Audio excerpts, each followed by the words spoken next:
জুলাই গণঅভ্যুত্থানের সময় সংগঠিত মানবতাবিরোধী অপরাধের ঘটনায় ক্ষমতাচ্যুত প্রধানমন্ত্রী শেখ হাসিনা সহ ৩ আসামির বিরুদ্ধে আন্তর্জাতিক অপরাধ ট্রাইব্যুনালে আজকে রায় ঘোষণা করার দিন ধার্য করা হয়েছে এবং সেটিকে মাথায় রেখে কিন্তু আমরা দেখেছি যে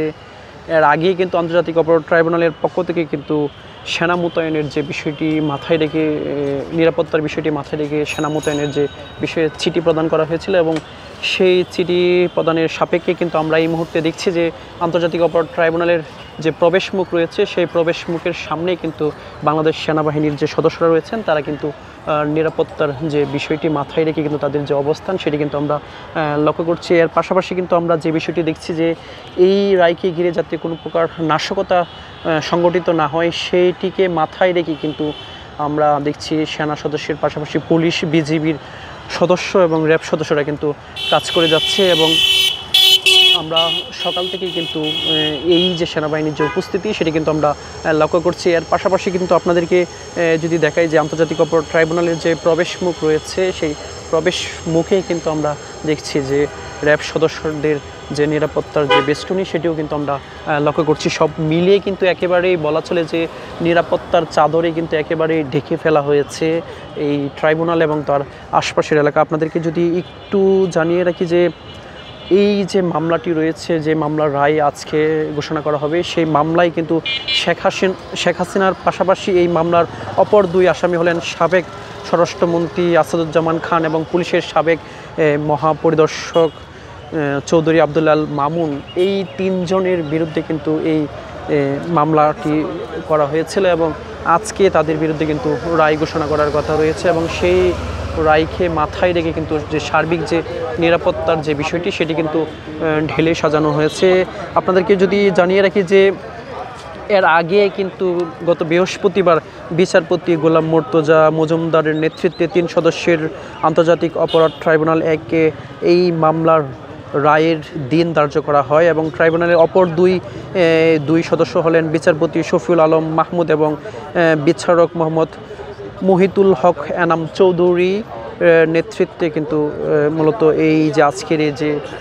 বিচারপতির যে 3 সদস্যের বিচারপতি রয়েছেন তারা কিন্তু এই রায়ের বিষয়ে কাজ করবেন। এছাড়াও যদি আপনাদেরকে জানিয়ে রাখি যে এই মূলত 5টি অভিযোগ আনা হয়েছে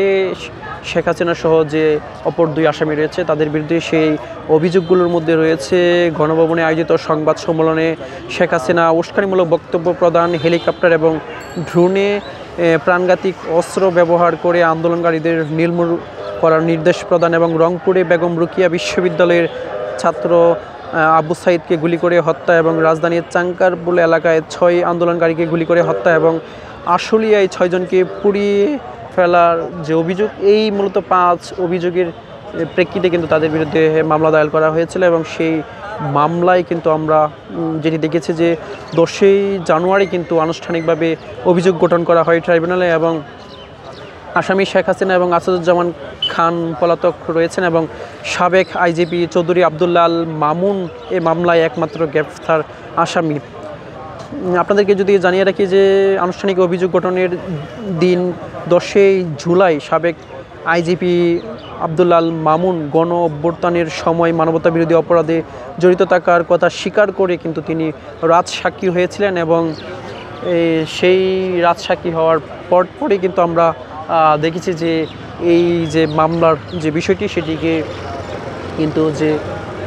সার্বিক যে কার্যক্রম সেটির অগ্রগতির জন্য কিন্তু ট্রাইব্যুনালের পক্ষ থেকে কিন্তু আমরা দেখেছি যে সার্বিকভাবে কিন্তু কাজ করা হয়েছিল। এবং আপনাদেরকে যদি আরেকটি বিষয় এই জানিয়ে রাখি যে আজকের এই যে রায় সেই রায়কে ঘিরে কিন্তু আওয়ামী লীগের পক্ষ থেকে কিন্তু যে কমপ্লিট শাটডাউনের ঘোষণা করা হয়েছে 16 এবং 17 তারিখ। আজকে দ্বিতীয় দিনের মতো কিন্তু আওয়ামী লীগের ঘোষিত যে কমপ্লিট শাটডাউন সেটি কিন্তু চলমান রয়েছে এবং সেটিকে ঘিরে কিন্তু গতকাল রাত থেকেই কিন্তু আমরা দেখছি উত্তেজনাকর একটি পরিস্থিতি কিন্তু তৈরি হয়েছিল বিভিন্ন গুরুত্বপূর্ণ জায়গায় এবং উপদেষ্টাদের গুরুত্বপূর্ণ বাসভবনের সামনে কিন্তু ককটেল বিস্ফোরণের মতো কিন্তু ঘটনা ঘটেছে। সব কিছু বিবেচনা রেখেই কিন্তু আমরা দেখছি যে গতকাল রাত থেকে কিন্তু ট্রাইব্যুনালের যে প্রবেশমুখ রয়েছে সেই প্রবেশমুখ কিন্তু একেবারেই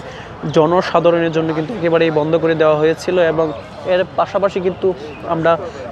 যেটি লক্ষ্য করেছি যে নিরাপত্তার যে বিষয়টি সেটিকে মাথায় রেখে কিন্তু আন্তর্জাতিক অপরাধ ট্রাইব্যুনালের পক্ষ থেকে কিন্তু যে সেনা মোতায়েনের যে বিষয়টি সেই বিষয়টিকে নিয়ে কিন্তু চিঠি প্রদান করা হয়েছিল। এবং সেটি কিন্তু আমরা দেখছি সকাল থেকে কিন্তু একেবারেই প্রবেশমুখে কিন্তু সেনা যে সকল সদস্য রয়েছেন তাদেরও কিন্তু উপস্থিতি আমরা লক্ষ্য করেছি। সব মিলিয়ে একেবারেই কিন্তু নিরাপত্তার চাদরে যে ঢেকে ফেলা হয়েছে আন্তর্জাতিক অপরাধ ট্রাইব্যুনাল এবং তার আশপাশের এলাকা সেটি কিন্তু বলাই চলে। এবং আমরা যে বিষয়টি জানতে পেরেছি আনুষ্ঠানিকভাবে সকাল 11টায় কিন্তু আন্তর্জাতিক ট্রাইব্যুনালের যে কার্যক্রম সেটি শুরু হওয়ার কথা রয়েছে। আপনাদেরকে যদি আরেকটু জানিয়ে রেখে যে 2024 সালের 5ই আগস্ট আওয়ামী লীগ সরকার পতনের পর আন্তর্জাতিক অপরাধ ট্রাইব্যুনাল পুনর্গঠন করা হয় এবং পুনর্গঠন ট্রাইব্যুনালে জুলাই গণঅভ্যুত্থানের সময় সংঘটিত মানবতা বিরোধী অপরাধের ঘটনায় প্রথম মামলা হয় শেখ হাসিনার বিরুদ্ধে। এবং গত বছরের 17ই অক্টোবর পুনর্গঠন ট্রাইব্যুনালের প্রথম বিচারিক অনুষ্ঠিত হয় এবং সেই দিনেই এই মামলায় শেখ হাসিনার বিরুদ্ধে গ্রেপ্তারি পরোয়ানা জারি করেন আন্তর্জাতিক অপরাধ ট্রাইব্যুনাল। এবং এর পরপরই কিন্তু আমরা দেখেছি যে আন্তর্জাতিক অপরাধ ট্রাইব্যুনালে যারা প্রসিকিউশন রয়েছেন তিনি কিন্তু বেশ কয়েকবার গণমাধ্যমে তিনি বলেছেন যে আসলে এই মামলার রায় ঘিরে কিন্তু আসলে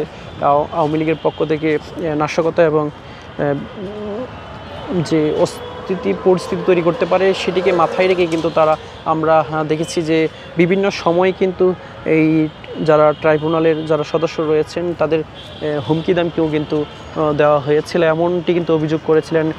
প্রসিকিউশনের সদস্যরা। কিন্তু সব মিলিয়ে কিন্তু আমরা দেখছি যে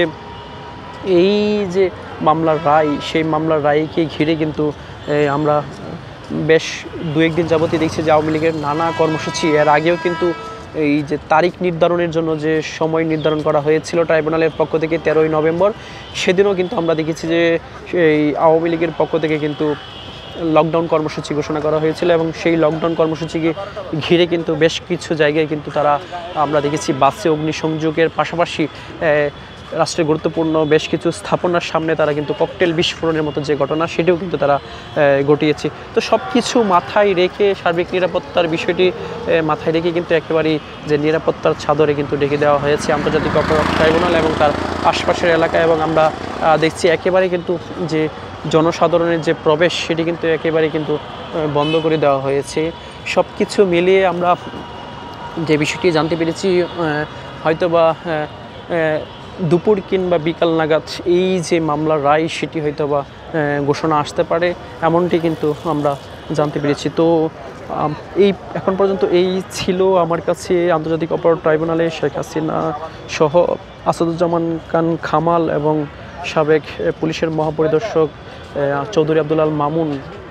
3 জনের বিরুদ্ধে যে আন্তর্জাতিক অপরাধ ট্রাইব্যুনালে যে মামলার যে রায় সেই রায়গিরি যে সার্বিক নিরাপত্তার বিষয়টি তা নিয়ে আমার কাছে এই ছিল সবশেষ।